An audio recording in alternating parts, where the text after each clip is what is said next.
there's 7 essential emotions to positive change in your life and the life of others and make your vision a reality. My name's Laura Lee, and this is your 5-minute Spirit Reboot. I'd like to welcome my special guest, executive coach, author of Aspire, Reiner Lomb. It's a pleasure to be here, Laura. Thank you very much for having me. Thank you for coming on to the show. Reiner, what are those 7 essential emotions and why did you choose them? Yeah, let me start with the why. The reason why I chose them, there's 250 emotions that drive our behavior. And Wow. I'm talking specifically about leadership behavior.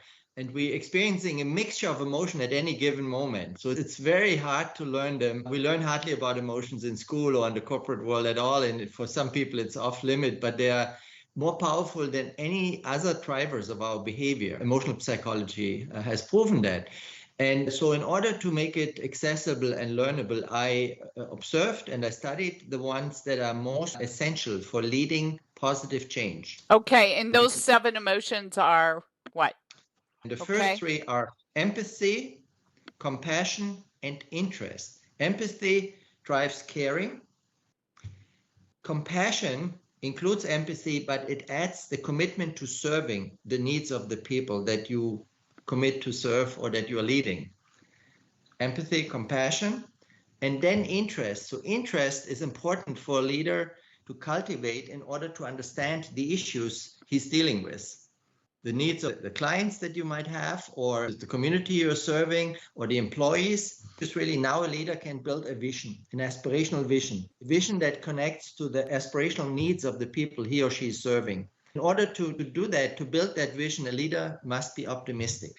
Then you want to mobilize people to help you to make that vision a reality. In order to do that, you need to inspire. You need to inspire them to act on your vision. In order to collaborate effectively, a leader needs to build trust. Trust in the leader, trust among the people that need to collaborate, but also trust in the people by the leader. Then a leader needs to be resilient. He needs to be resilient himself, cultivate resilience, but also within the people he or she is leading. And that takes, research has shown, positive emotion, positivity, which is actually a palette of emotions from joy, interest, hope, gratefulness, and there's many, many more. I don't want to go into all of those, but these are wonderful sources a leader can cultivate in order to foster and to fuel resiliency. It sounds like a lot, really, for one person to really hold up that light for so many people.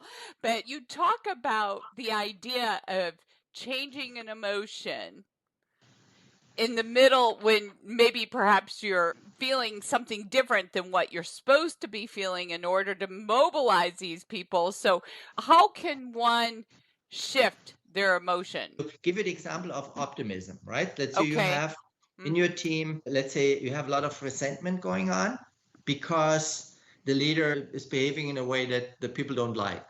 Maybe they expected a promotion and didn't get a promotion, or they expected to have off on Friday at 5 o'clock, but they still had to work longer. And they couldn't get to what they were doing. So they are in resentment, and resentment holds you on the back because you ruminate about the unfairness, that you feel like a victim and you tell the story of victimhood, and that repeats itself, and it takes all the mental energy into the past of something you cannot change because it happened already. A powerful move is to accept, to tell yourself, this is something that happened, I cannot change anymore. So I accept that it happened, that it's unchangeable. I can only change the future.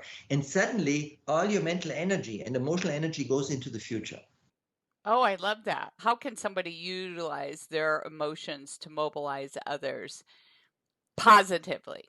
Yeah, let's say you have a team of people, or you have a startup, or you're an entrepreneur, or you're in a large organization even, right? What very often happens, what leaders do, they tell people what to do. They say, this is our vision, and here are our goals, and maybe they have even a written up mission statement and purpose statement and so on, but nobody cares about it. It's not inspiring because if I just read a mission statement of a company that I don't care about. So a leader, in this case, has to align and connect the vision for the company, the purpose of the company, the mission of the company to the high aspirations of the people. I see when you're talking about this, not only as somebody who runs a small business or any leadership role out there, but also as a parent. Absolutely. Absolutely. So, thank you for sharing your wisdom. Where can people find your book, Aspire? Yeah, it's on Amazon, and you can go to my website, reinerlomb.com. Thank you, Rainier. And it was a pleasure. And if you'd like more of these 5-minute spirit reboots, subscribe to our show.